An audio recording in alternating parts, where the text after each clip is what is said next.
Deuteronomio 20, instrucciones concernientes a la guerra. A. La preparación espiritual y práctica del ejército. 1. El mandato de confiar en Dios. Cuando salgas a la guerra contra tus enemigos, si vieres caballos y carros, y un pueblo más grande que tú, no tengas temor de ellos, porque Jehová tu Dios está contigo, el cual te sacó de tierra de Egipto. A. Cuando salgas a la guerra contra tus enemigos, si vieres caballos y carros, y un pueblo más grande que tú, Israel, una pequeña nación rodeada de grandes imperios, rara vez estuvo en una posición estratégicamente superior. En batalla, usualmente veían caballos y carros, y un pueblo más grande que tú. B.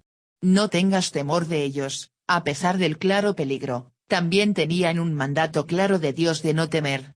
A Israel se le ordenó que no temiera lo que cualquier militar lógico temería, números superiores, tecnología y equipo superior. C. Porque Jehová tu Dios está contigo, sin embargo, a Israel se le dio una razón para no temer. Dios no negó que los enemigos de Israel normalmente tendrían más caballos, carros y gente que Israel. Pero Dios les pidió que reconocieran un hecho mayor, que Jehová tu Dios está contigo. Y, como lo dijo Pablo en Romanos 8:31, si Dios es por nosotros, ¿quién contra nosotros? Uno con Dios hace una mayoría invencible. D. El cual te sacó de tierra de Egipto, a Israel también se le dio evidencia de fe. Dios no le pidió a Israel que tuviera una confianza ciega en él. Podían confiar en él cuando iban a la batalla porque él había demostrado ser poderoso y fiel antes. Tenía un historial en el que se podía confiar. 2. 2.4. El mandato de animar a la gente antes de la batalla.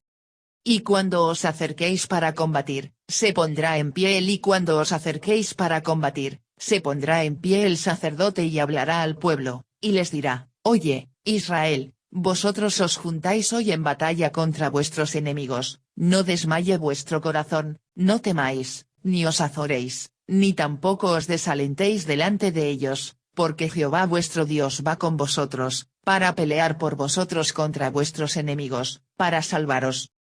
A. Cuando os acerquéis para combatir, en ese momento crítico, era el trabajo del sacerdote animar a los soldados a confiar en Dios. Aunque los sacerdotes normalmente no debían ir ellos mismos a la batalla, no se contaban entre los guerreros de Israel. Números 1-2.47-53, los sacerdotes aún así tenían un trabajo importante cuando Israel iba a la guerra, enseñar espiritualmente y animar a los soldados. B. Dios va con vosotros, para pelear por vosotros contra vuestros enemigos, para salvaros. Este era el motivo de la valentía.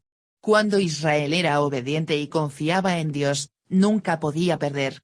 Pero cuando eran desobedientes o desconfiados, nunca podían ganar, incluso si tenían fuerzas superiores. 3. 5.9. Cómo reducir un ejército y hacerlo más efectivo. Y los oficiales hablarán al pueblo, diciendo, ¿quién ha edificado casa nueva, y no la ha estrenado? Vaya, y vuélvase a su casa, no sea que muera en la batalla, y algún otro la estrene. ¿Y quién ha plantado viña, y no ha disfrutado de ella? Vaya, y vuélvase a su casa, no sea que muera en la batalla, y algún otro la disfrute. ¿Y quién se ha desposado con mujer, y no la ha tomado? Vaya, y vuélvase a su casa, no sea que muera en la batalla, y algún otro la tome. Y volverán los oficiales a hablar al pueblo, y dirán, ¿quién es hombre medroso y pusilánime? Vaya, y vuélvase a su casa, y no apoque el corazón de sus hermanos, como el corazón suyo. Y cuando los oficiales acaben de hablar al pueblo, entonces los capitanes del ejército tomarán el mando a la cabeza del pueblo. A. ¿Quién ha edificado casa nueva, y no la ha estrenado? Dios primero les dijo a los oficiales del ejército de Israel que enviaran a casa a todos los soldados que tenían asuntos pendientes en casa, una casa que no habían usado, una viña que no habían cosechado, o una mujer comprometida con la que no se habían casado, que se vayan a casa. B. ¿Quién es hombre medroso y pusilánime? Luego, Los oficiales de Israel debían enviar a casa a todo hombre medroso y pusilánime. Podrían hacer que los demás también tuvieran miedo. En el ejército espiritual de Dios, Él solo quiere soldados dispuestos y valientes. C. Cuando los oficiales acaben de hablar al pueblo, Dios estaba perfectamente dispuesto a osar a los que quedaron después de que los alguaciles hubieran excusado a todos aquellos bajo las dos condiciones anteriores. Ambas exenciones, notables entre cualquier ejército, fueron un poderoso testimonio de que Israel confiaba en Dios para la victoria militar, no en su propia capacidad para levantar un ejército grande y poderoso. Y, para Dios, el tamaño del ejército no era importante, el corazón del ejército era mucho más importante. No quería personas que pudieran distraerse de la batalla real preocupándose por las preocupaciones de la vida cotidiana, su hogar, su viñedo, su prometida, ni tampoco quería personas que no confiaran realmente en él. Dios podría hacer más a través de un ejército más pequeño que estuviera realmente comprometido con él que a través de un ejército más grande que estuviera lleno de personas con el corazón en el lugar equivocado. Y la historia de Gedeón, Jueces 7, es una poderosa ilustración de esto. Gedeón comenzó con un ejército de 32,000, pero era demasiado grande, así que envió a casa a los que tenían miedo, y se fueron 22,000. Pero todavía era demasiado grande, así que Dios le hizo enviar a casa 7,700 más, así que solo tuvo un ejército de 300 para luchar contra un ejército madianita de 135,000. Sin embargo, Dios le dio la victoria. D. Entonces los capitanes del ejército tomarán el mando a la cabeza del pueblo. Dios ordenó que su ejército tuviera liderazgo. No importa cuán buenos fueran los soldados, necesitaban tener un buen liderazgo. B. Instrucciones para la batalla. Es importante notar que Dios le dio instrucciones a Israel sobre cómo conducir la guerra. Hay, en la forma en que Dios hace las cosas, reglas para la guerra. No puede llevarse a cabo de cualquier manera concebible o de cualquier forma que pueda traer la victoria. Estos principios se reflejan en las antiguas enseñanzas cristianas sobre la guerra justa. 1. 10:11, la oferta de paz. Cuando te acerques a una ciudad para combatirla, le intimarás la paz. Y si respondiere, paz, y te abriere, todo el pueblo que en ella fuere hallado te será tributario, y te servirá. A. Cuando te acerques a una ciudad para combatirla, los siguientes versículos describen los procedimientos de batalla normales para Israel. Hubo muchas ocasiones en que Dios dio instrucciones específicas que reemplazarían estas instrucciones normales, como en la batalla de Jericó o la conquista de Canaán en general. B. Le intimarás la paz. Era importante que Israel no peleara innecesariamente. Si la ciudad aceptaba los términos de la paz, entonces debían llegar a un acuerdo. C. Te será tributario. La ciudad conquistada sería hecha una ciudad tributaria a Israel, subordinada a la nación de Israel. 2. 12:15. Conquistar una ciudad a través del asedio y la batalla. Mas si no hiciere paz contigo, y emprendiere guerra contigo, entonces la sitiarás. Luego que Jehová tu Dios la entregue en tu mano, herirás a todo varón suyo a filo de espada. Solamente las mujeres y los niños, y los animales, y todo lo que haya en la ciudad, todo su botín tomarás para ti, y comerás del botín de tus enemigos, los cuales Jehová tu Dios te entregó. Así harás a todas las ciudades que estén muy lejos de ti, que no sean de las ciudades de estas naciones. A. Entonces la sitiarás. Típicamente, una ciudad amurallada era conquistada por el uso del asedio. Los ejércitos enemigos rodeaban una ciudad y cortaban todos sus suministros y contacto con el mundo exterior. Cuando la ciudad estaba lo suficientemente debilitada por el hambre o la sed, se rendían o eran conquistados. A veces, un asedio duraba años.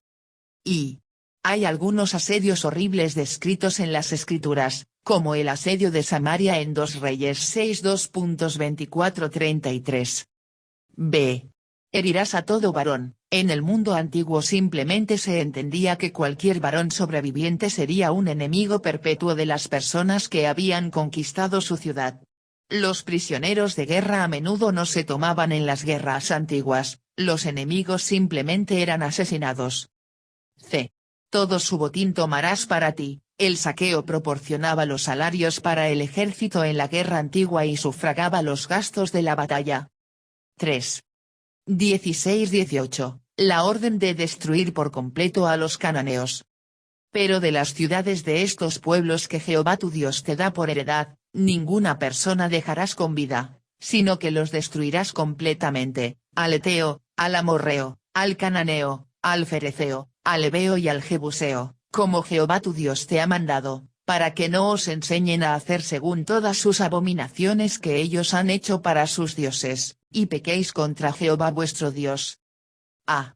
Ninguna persona dejarás con vida. Los mandamientos anteriores con respecto a la guerra no se aplicaban a la futura conquista de Canaán.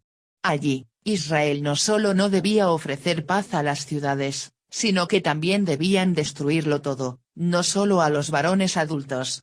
Esta era una guerra única de juicio, más que una guerra de conquista o defensa. B. Para que no os enseñen a hacer según todas sus abominaciones que ellos han hecho para sus dioses. Esto explica por qué se ordenó una destrucción tan completa.